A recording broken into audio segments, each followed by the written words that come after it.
Highway.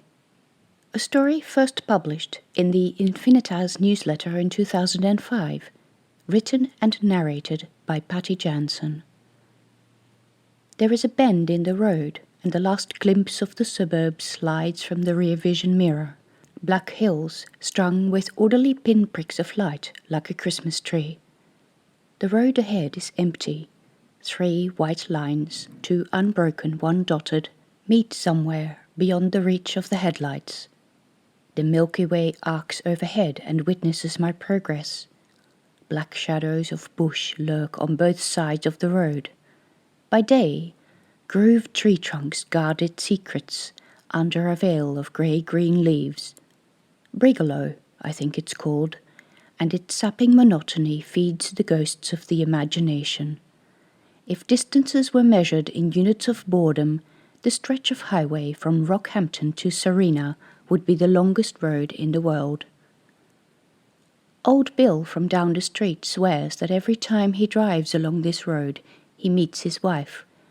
She waits for him at the spot where their car left the road and crashed into a fence post, where he waited for more than an hour beside her mangled and bloodied body before help arrived. Too late. These days, he says he stops and offers her a lift. They talk about the kids and changes around town. Poor fellow. A fuzz settles over the broadcast of the local radio station. I twiddle the dial, but I know it is no use, and I have again forgotten to bring my tapes. Why did I tell Mum I'd be home tonight? Dad's 50th birthday is not until Sunday. I could have left tomorrow morning. I stare ahead, wishing I was turning into my parents' driveway in Mackay. The clinking of beer bottles on the veranda, friends' and neighbours' voices, my sister's piercing laughter drifting on the night air. Home. A distant light appears in the rear vision mirror. It grows until it splits in two. A car coming up behind me. Yes, this laser is not the fastest car around. When I finish uni, I will get a proper job and I'll buy a proper car. But then I won't drive it on this road. Ever. My gaze keeps wandering to the rear vision mirror. There's nothing to watch ahead. The car approaches, its lights blinding me, but I cannot take my eyes off the mirror. Why doesn't it overtake? I speed up, and so does the car behind. I slow down, and it does the same. Jesus, there's no need to remind me how much I hate this road. A deep, reverberating honk tears the silence. For a split second, time stops. A huge truck looms up before me like a monster with shining eyes. I hold my breath and stare past the blinding headlights, sweaty hands clamping the steering wheel, hoping the road is where I think it is. Where did it come from? Yes, I was watching the car behind me, but this section of road slices through the scrub as if cut by a giant hand along an invisible ruler. My sister and I used to play games, guessing how long it would be before a vehicle we spotted passed us. In the night, I should have seen a truck this size ages ago. When my pulse returns to normal, the car behind me is gone. A small white cross flashes past in the glare of the headlights of my car. A memorial erected by relatives for someone who never came home from their journey. Dave Helms. I remember because he was the same age as me, about 2 years ago. A life wasted. Fell asleep at the wheel on his way to a mate's wedding. Careened into the path of an oncoming truck. Bloody unlucky he was to meet a truck on this road. Traffic is so scarce that once, when I was on a high school excursion, the bus driver stopped in the middle of the road and let us out for some stargazing. The Milky Way is beautiful out here. The road goes on ahead, 3 white lines pointing to infinity. I try to sing a song, but my voice sounds hollow. Half an hour later, another car approaches from behind. There are spotlights on the roof, a bull bar at the front. Hunters, young men with guns, and they are in a hurry. I slow down so that they can pass. I look in the mirror. That is how I see it happen. The car behind me swerves suddenly. Headlights flash, twist. Red sparks scatter in the dark as first the roof, then the side, then the wheels and the roof again connect with the bitumen. In a moment of panic, I slam on the brakes and my car comes to a screeching halt. With trembling hands, I open the door and look behind me. Into pitch darkness. Nothing. The car behind me is gone. On the road verge stands another memorial, a small white cross, projecting an almost endless shadow in the headlights of my car. Written on it are two names, young men, 18 and 20, brothers. I remember because their parents were on the news. I was in the living room at home. My mother stopped setting out the dinner things. She just stared at the screen without speaking, and when she turned away, I caught her wiping her eyes. Two young lives wiped out in a second, their parents left with an empty house full of memories. I lean against the car and listen to my wildly beating heart. It must have happened more than 5 years ago. I stumble back into the car and drive on. I claw at the mobile phone on the seat next to me, peer at the screen to will it into action. It is no use. Out here there is no reception. The highway is dead. It is the domain of the ghosts. There are many. I am alone. 3 white lines point on ahead towards heaven. All I see before me is an image of old Bill's face, almost a ghost himself. He had climbed on a table in the middle of the pub, wagged a crooked finger at us as his silence rippled out from where he stood. "What I tell is true," he said, but no one dared look him in the eye. By the time the next car appears in my rear vision mirror, I have made a plan. The car is not real. If I stop, it will go away. I take my foot off the accelerator, eyeing the rear vision mirror while my car slows down, slower and slower, until coming to a stop. The car behind me stops as well. With trembling hands, I push open the door, step into the dust at the road verge, expecting the car behind me to vanish into the night, like the previous 2 cars. Except it doesn't. The noise from the engine sounds real. The dust swirling in the beams of the headlights is real, too. My gaze drifts to the windscreen, but I can't discern anything beyond shapes in its blackness. Shit. Here I am, in the middle of nowhere, facing some strangers on the side of the road. How much more stupid could I get?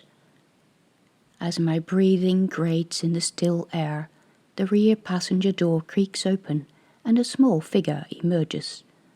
A girl of about 12.